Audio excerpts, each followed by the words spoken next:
வணக்கம். நாளைய தினம் நடைபெற இருக்கின்ற இலங்கையினுடைய சுதந்திர தினத்தை கரிநாளாக அனுஷ்டிக்குமாறு பல்கலைக்கழக மாணவர்கள் தமிழ் மக்களிடம் வேண்டுகோள் விடுத்திருக்கிறார்கள்.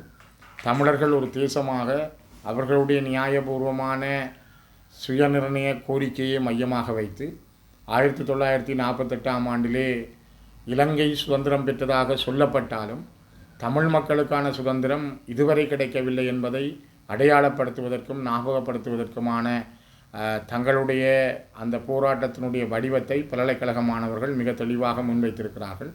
மிக குறிப்பாக கிளிநொச்சியிலும் மட்டக்களப்பிலும் நாளைய தினம் நடைபெற இருக்கின்ற இலங்கையின் சுதந்திர தினத்தை கரிநாளாக தமிழர்கள் அனுஷ்டிக்க வேண்டும் என்கின்ற இந்த போராட்டம் மிக வலிமையானது. ஒரு தேசம் சார்ந்து தமிழ் தேசிய இனத்தினுடைய அடையாளம் சார்ந்து தமிழ் தேசிய இனத்தினுடைய தமிழ் தேசம் சார்ந்து எங்களுடைய மன எண்ணங்களை எங்களிடம் இருக்கின்ற உணர்வுகளை வெளிப்படுத்துகின்ற ஒரு நாளாக இந்த நாள் அமைந்திருக்கிறது. குறிப்பாக ஒரு காலத்திலே திருகோணமலையிலே இந்த சுதந்திர தினத்துக்கு எதிரான நடவடிக்கைகளை செய்தவர்கள் கொல்லப்பட்டிருக்கிறார்கள். அதே நேரம் கிளிநொச்சியிலே 1989 ஆண்டு ஈரோஸ் போராளிகள் 3 அப்பொழுது இருந்த ஆயுத குழுவினால் இதே சுதந்திர தினத்தை கொண்டாட முனைந்த பொழுது கடத்தி செல்லப்பட்டு கொல்லப்பட்டு அல்லது காணாமல் ஆக்கப்பட்டு இன்று வரை எந்த முடிவும் இல்லை. இவ்வாறு இந்த சுதந்திர தினம் என்பது எங்களுக்குரியதல்ல என்பதை வெளிப்படுத்திய பல பேர் பல காலங்களிலே காணாமல் ஆக்கப்பட்டிருக்கிறார்கள் அல்லது கொல்லப்பட்டிருக்கிறார்கள். உண்மையும் ஒன்று இருக்கிறது. இந்த மண்ணிலே மிகப்பெரிய நீண்ட தேவைகள் எங்களுடைய மக்களுக்கு இருக்கின்றது.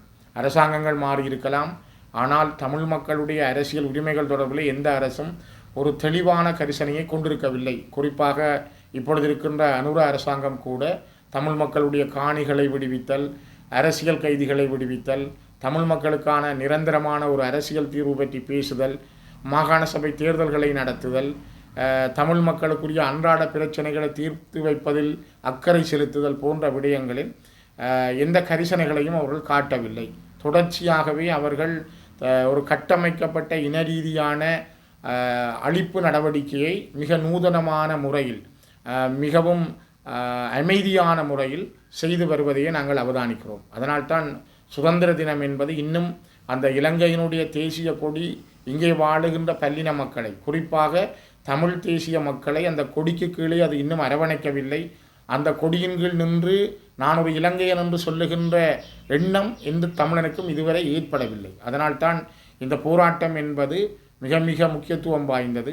அடிப்படையில் எங்களுடைய உரிமை கோரிக்கைகளை இந்த மண்ணிலே நாங்கள் விதைத்து போன 60,000க்கும் மேற்பட்ட மாவீரர்களையும் இந்த மண்ணிலே உறங்கிக் கொண்டிருக்கின்ற 4 லட்சத்துக்கும் மேற்பட்ட மக்களையும் சொல்லனா சொத்தழிவுகளோடும் உடல் அங்க இழப்புகளோடும் மனரீதியாகவும் உடல் ரீதியாகவும் நொந்து போயிருக்கிற எங்கள் மக்களுடைய மன எண்ணங்களை வெளிப்பாடுகளை சரியாக புரிந்து கொண்டு ஒரு புரிந்துணர்வு அடிப்படையில் அல்லது நல்லிணக்கத்தின் அடிப்படையில் இந்த நாட்டில் ஒரு சமாதானத்தை ஏற்படுத்த வேண்டியவர்கள் தவறியே செல்லுகிறார்கள் என்பதை சர்வதேச சமூகத்துக்கு உணர்த்துவதற்கும், நாங்கள் இனப்படுகொலை செய்யப்பட்ட இனம், எங்களுக்கு அதற்கான நீதி வேண்டும், நாங்கள் கோருவது இந்த மண்ணிலே ஒரு சமஷ்டி அடிப்படையிலான அரசியல் தீர்வு, அது பறிக்கப்படாத மீளப்பெறப்பட முடியாத அதிகாரங்களை கொண்டதாக இருக்க வேண்டும் என்ற அடிப்படையிலும் வலிந்து காணாமல் ஆக்கப்பட்டவர்கள் இன்று கிட்டத்தட்ட 7 ஆண்டுகளுக்கு மேலாக போராடி வருகின்ற மக்களுக்கு சர்வதேச நீதி கிடைக்கவில்லை என்பதை வெளிப்படுத்தும் வகையிலும்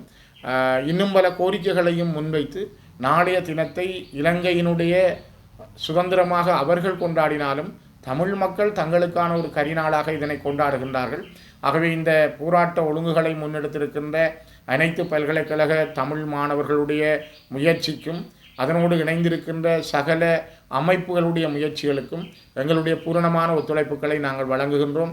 நான் எங்களுடைய மக்களிடமும் தமிழ் தேசிய மக்களிடமும் அன்போடும் உரிமையோடும் கேட்பது, நாளைய தினம் வர்த்தக பெருமக்கள் மற்றும் பொதுமக்கள் ஏனையவர்கள் இந்த நாளை ஒரு கரிநாளாக தமிழ் மக்களுக்கு நடந்த அநியாயங்களை வெளிப்படுத்துகின்ற ஒரு துக்க நாளாக இதனை வெளிப்படுத்த வேண்டும் என்பதை உங்கள் எல்லோரிடமும் நான் மிக வினயமாக கேட்டு இந்த நாளிலே நாங்கள் அனைவரும் பங்கு கொள்ள வேண்டும். கிளிநொச்சியிலும் மட்டக்களப்பிலும் நடைபெறுகின்ற இந்த மாபெரும் கரிநாள் போராட்டத்திலே அனைவரையும் பங்கு கொள்ளுமாறும் அன்போடும் வினயத்தோடும் கேட்டுக்கொள்கின்றேன்.